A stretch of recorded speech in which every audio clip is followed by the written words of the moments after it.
Hello and welcome to the Move Your Business Forward podcast. These talks are hosted by Rob Boll, founder of Evoke Management and CEO of International Leaders UK. He'll be talking with experts from both these companies about issues that affect SME companies today. Welcome to this episode of the Move Your Business Forward podcast. Today I'm joined by Evoke colleague Jerry, who's one of our part-time technology directors.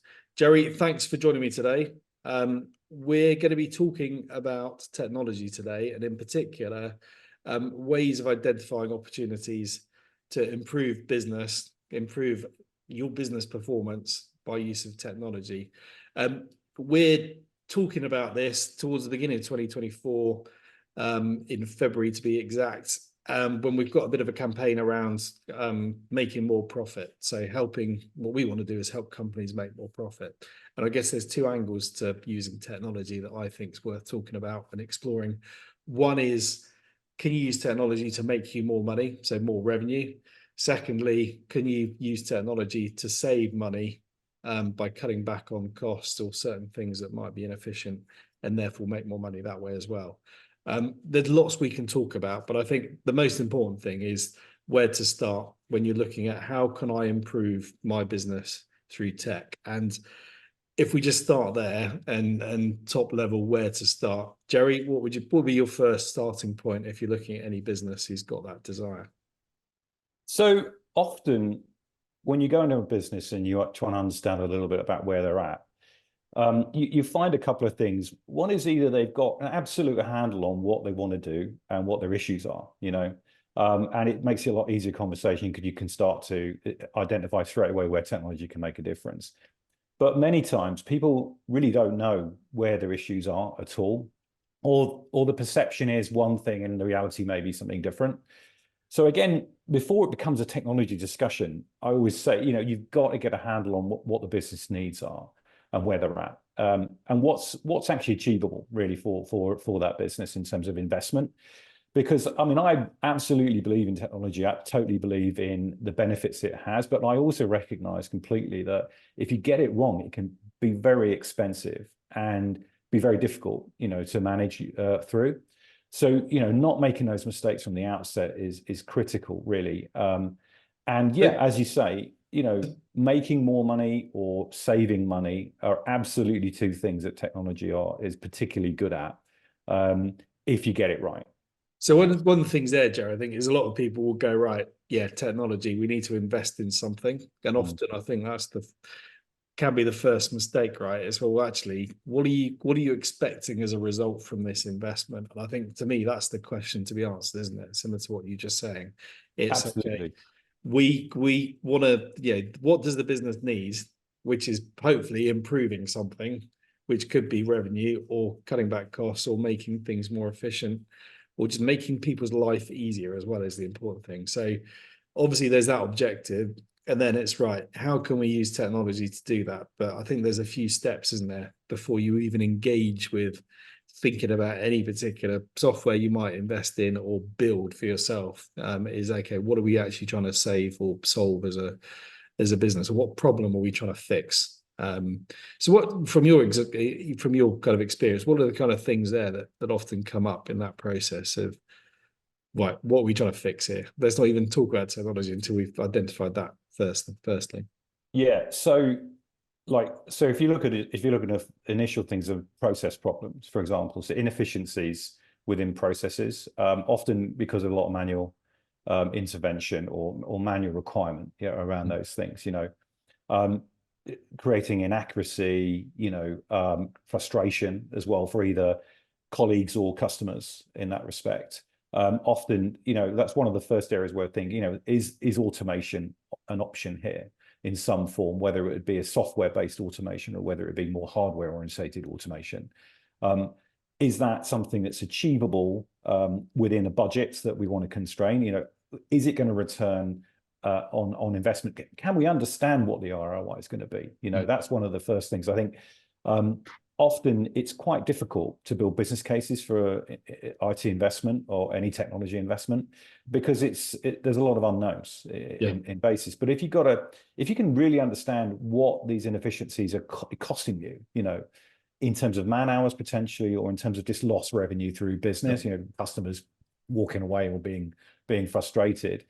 That gives you enough really to sort of formulate something reasonable that you can then set a budget against, and you can start to look at what technology can really make a difference without worrying about overspending, on something that maybe won't actually fix that problem.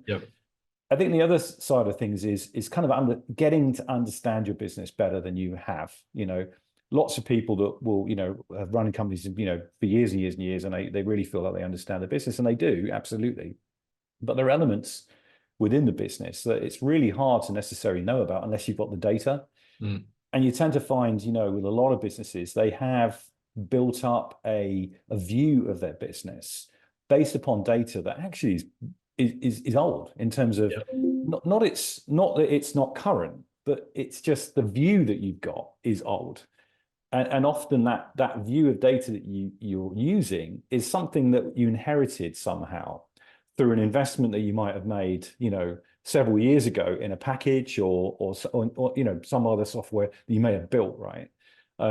You see it a lot with, data warehousing projects, those kinds of things. You get these big data projects that, generate all this structure around business data, but then ultimately become stale over years and aren't that effective in terms of giving you new insights into your business that can help you then tease out, okay, I never realized something was going on that's actually going on. It's costing me money, right? Or we're missing out opportunities with our customers. So we can do more there effectively. So there's kind of, there's kind of, for me, I think it's those sort of two areas really, if you want to simplify it. It's interesting, isn't it? You talking about inheriting stuff, and that could be a process. It could be a set of metrics, or just a way that you view parts of the business, which could be data you have, whatever. And often people get stuck, don't they, from that point in time where we looked at that and say, well, yes, you've got to keep looking at these things, and the pace of change at the moment is phenomenal, and it's not going to get any slower. So I think just relying on something being looked at in the past, or we've always done it that way, just can't continue, can it? And I'm assuming you've seen in your career many mistakes being made from people just not looking at these things regularly enough, or having a plan which evolves over time, and there's certain things you can do from. You don't have to fix every problem in one go, but if you make a start, you can then start adding to that set of solutions that you've implemented, right? Yeah, absolutely, Rob. And I think one of the legacy for me, often when you have this situation, is what's happened over time is there's been a major investment in technology at some point, within the time frame of that business. They spent so much money on that actually it's very difficult now to raise more capital spend after that project, because it just sucked up so much of the capital at the time, right? So it's they have to rely on this, because really that was your one big spend, and now you're gonna have to wait another 10 years in order to get, to go back to the FD and say, oh, by the way, that massive project we did 5 years ago, we want to do another one, right? Yeah. So it's kind of like getting out of that mindset of massive projects and sort of thinking, no, look, technology changes. It's so rapidly changing. You can't possibly invest in technology and think it's going to be the same and as useful in the next, in the next 3 years, as that you might have considered when you did the investment in the first place. You've got to understand this stuff changes. And in fact, these days, I think with the opportunities people have around the kind of technologies that are available to people now, it's so much more consumable than it used to be, I would say. And it's so much easier to chop and change, actually, from where you were. So really having that kind of reliance on a way of doing things or a way of seeing things in the past is ultimately not something you should be in a place with today. But I think that you've got to have it in your mindset, right? So you've got to have people, accessible to you within your company, or even outside of your company, that can spot this stuff and say to you, look, there's so much better ways to do this now, and it isn't going to cost you the earth.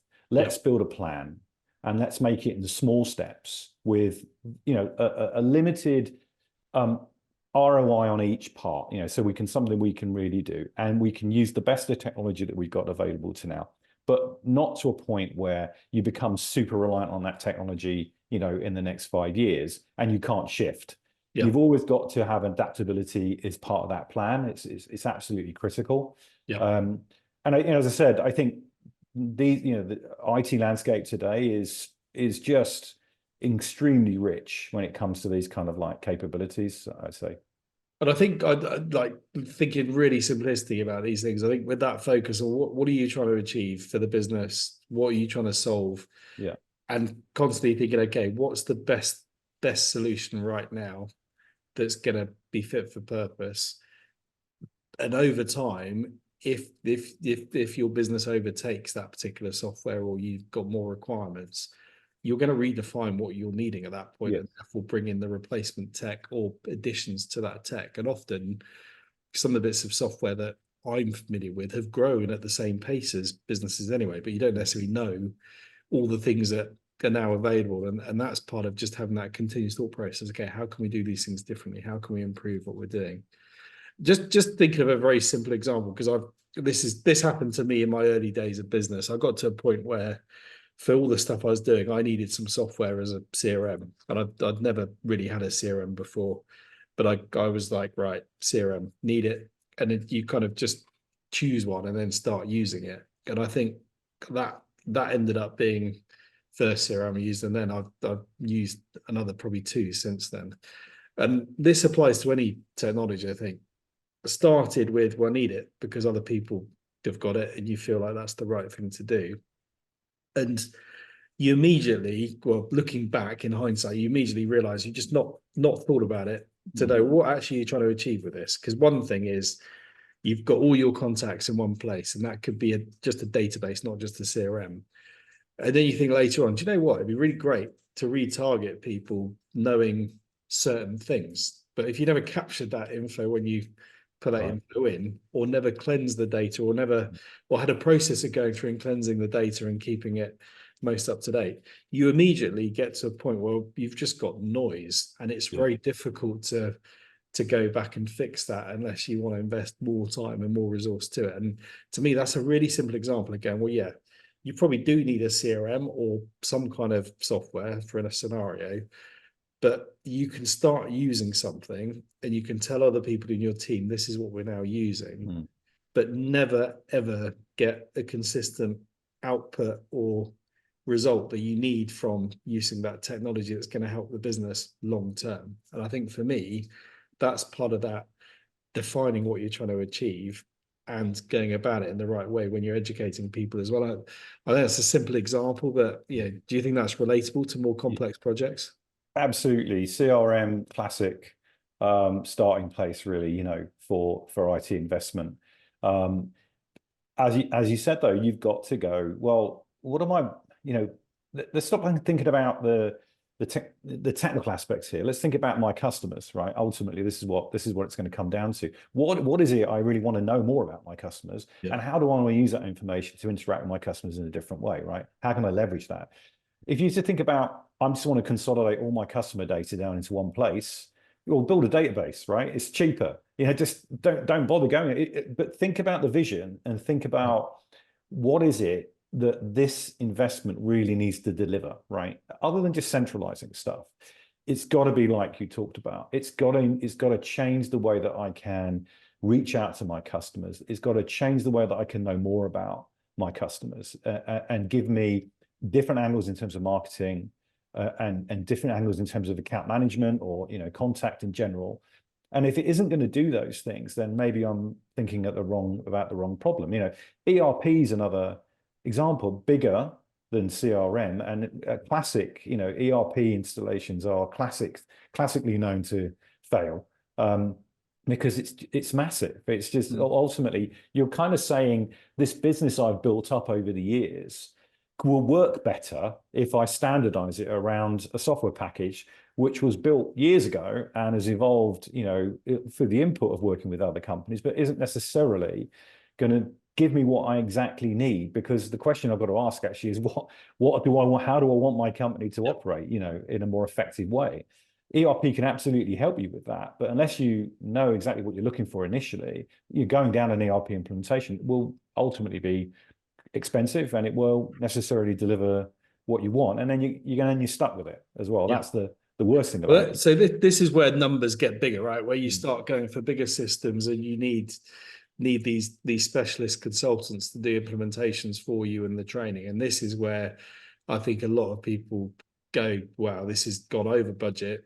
And you hear this happen a lot. You're kind of stuck in this, well, we almost did it too deep. We just got to keep going until we get to this end result. Right. And I think that's a dangerous position to be in. Yeah. But is often what a lot of companies face. Well, we've invested so much in this, we can't change it now, but we're still not getting what we need, and we need more help. And therefore, all this is just going to add to our bills.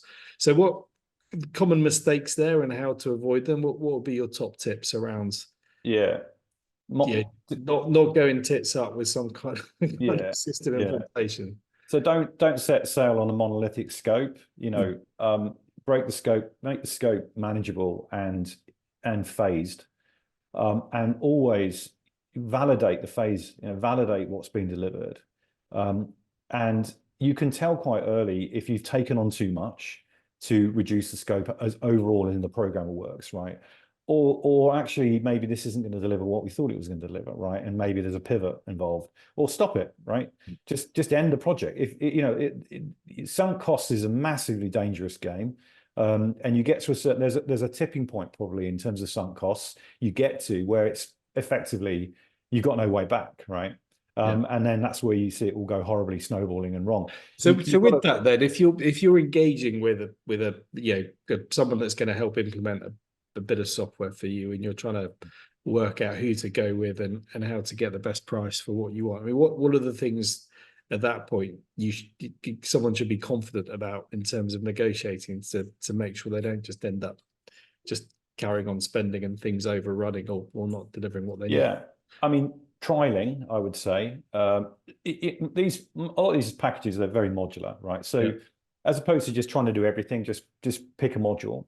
Or pick an element, right, and say, okay, let's trial this based upon a reduced scope, okay, and let's look at the costs incurred as opposed to what we thought the costs were, because a lot of the time with, even with SaaS packages, okay, which is puts you in a much better position, by the way, than it used to be, where you had to take on board all of the capital costs around hosting it and everything, right? Even still, you can get over your front feet quite quickly in terms of trying to do too much. So with a SaaS CRM or a SaaS ERP or something like a slightly bigger, even a finance package, right? Just pick the things that you think you need really now, the most important things, and migrate according to that, and then just slowly phase it in as you go, in order to get the best return on what you're spending. Really, I would say, and also to be pretty confident that going forward, and when you start to put the accelerator pedal down, really, you're not going to come off the road and in a bad way. To use a sort of a sport motor racing, analogy.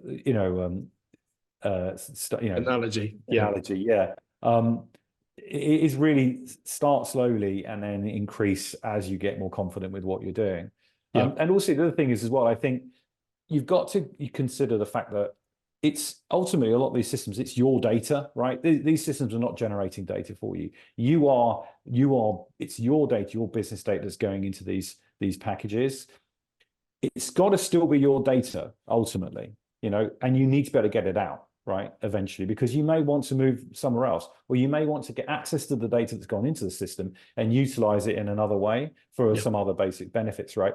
If you buy into a package that makes it really hard, let's say it makes it easy to get the data in, but it makes it quite hard to get the data out, that's a problem, I would say. I guess some of these things, some things you're talking about here will be very technical to people. Some things, easy to understand. I think part of the process to go through here is to ask the questions, some of what you're asking, and get a sense of, okay, what are they saying? What's their response to these things? And how much of it do I trust and understand? Because I think there's a lot of danger with any big IT project implementing new software, etc., is that everyone tries to make it so complicated that you kind of think, well, I need these people to do it because that's what you need. And I think it's just trying to cut through that and go, right, we will need some expertise because that's going to improve our chances of not failing. But you've got to get your scope and make sure what you're buying is fit for purpose as well at the same time, right?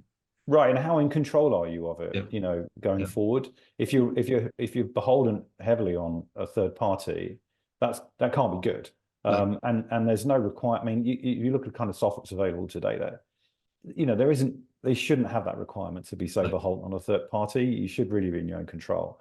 So I think these are the questions to really answer very early in any kind of investment term. I would say.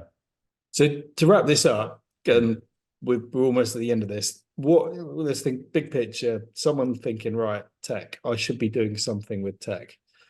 I'm just going to add to this. I think following the crowd is not the right thing to do. I think there's people doing that. But and there's lots of talk around AI at the moment. And I need AI. I need to do all this. And I think that just focus on what you're trying to solve for your business, and then work out if bits of AI would help with that, or whether you're actually making the most of what's available there. But there's a big topic on that we could probably talk about. But what would be your number one tip to anyone sat there thinking, right, am I doing enough to leverage technology for my business? What would you suggest they do as a first starting point? So, are you taking an interest in what's happening within technology as part? You know, even if it's not deep, right, or technical interest. Do you have an investment in terms of your own business or within your own resources for people that can identify, you know, where technology is going, but also fundamentally understand what your business is doing and what your business's needs are, and then match those two together, you know? And you say, don't let the crowd lead you, and don't technology lead you. You've got to always keep a very tight control on what actually is going on within your own domain. And then technology really for me is it's got to be something that improves a process. It's got to reduce costs, or it's got to improve revenue, you know, in that side of things. If it's really hard to define how it's going to do either of those things, then maybe it's not right. Yeah. But you know, so you know, like AI, you know, is absolutely the new, you know, it's not really the new kid on the block, but it's certainly very much front and center in terms of what people are talking about now. And there are huge opportunities in AI, but it has exactly the same foibles as any other technology that came before it, right? Exactly the same. So yeah, just understand it first, and also understand your business. I would say. As you say, if it's not for you, get someone in some capacity. Maybe someone in your team's got a more technology interest, or look to outsource some part of your tech strategies to someone else, which is obviously where having a chat with us is a perfect opportunity. But great. Jerry, some useful thoughts there. So thank you. Hopefully been useful to a couple of people listening to this. And thank you, Jerry, for your time to join on this. So thank you.